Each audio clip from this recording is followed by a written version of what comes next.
Hello guest, আজকে আমি প্রথমবার আমার রিসোর্ট এভারেস্টের একটি ছোট্ট ব্লগ তৈরি করছি।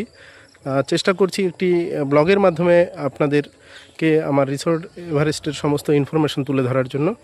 আপনারা দেখতে পাচ্ছেন আমার এই রিসোর্ট এভারেস্টে একটি রাজবাড়ি প্যালেস, কোচবিহার রাজবাড়ির আদলে একটি রাজবাড়ি প্যালেস তৈরি করা হয়েছে।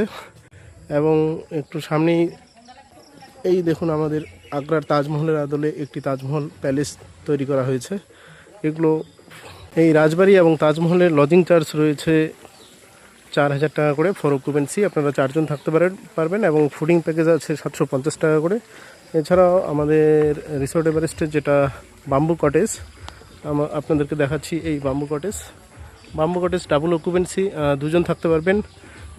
সেক্ষেত্রে এটার ট্যারিফ থাকছে 2,000 টাকা আর ফুডিং প্যাকেজ থাকছে 750 টাকা। এছাড়াও আমাদের আন্ডারগ্রাউন্ড রুম রয়েছে। এই তাজমহল এবং রাজবাড়ির নিচে আন্ডারগ্রাউন্ড রুম, এই তার রাস্তা। এই আন্ডারগ্রাউন্ড রুমগুলো হচ্ছে ফোর অকুপেন্সি, সর্বোচ্চ 4 জন থাকতে পারবেন। সেটার জন্য প্রাইস থাকছে 2,000 টাকা এবং ফুডিং প্যাকেজ থাকছে প্রত্যেকের জন্য একই 750 টাকা করে পার হেড। এছাড়াও আমাদের রিসোর্ট এভারেস্টে চিলড্রেন পার্ক রয়েছে।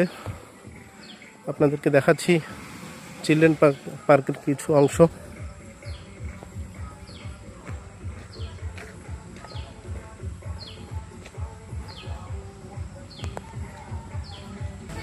আমাদের এই চিলড্রেন পার্কে chicken farm, fish tank, selfie point, বিভিন্ন রকমের দোলনা, এছাড়াও আমাদের সবথেকে ইন্টারেস্টিং যেটা রয়েছে সুইমিং পুল এবং ওয়াটার পার্ক আপনারা দেখতে পাচ্ছেন। এই যে আমাদের ভিউ পয়েন্ট, এবং ভিউ পয়েন্টের উপরেই দেখতে পাচ্ছেন রেস্টুরেন্ট, এবং ভিউ পয়েন্ট থেকেই ফরেস্টের মাঝখানে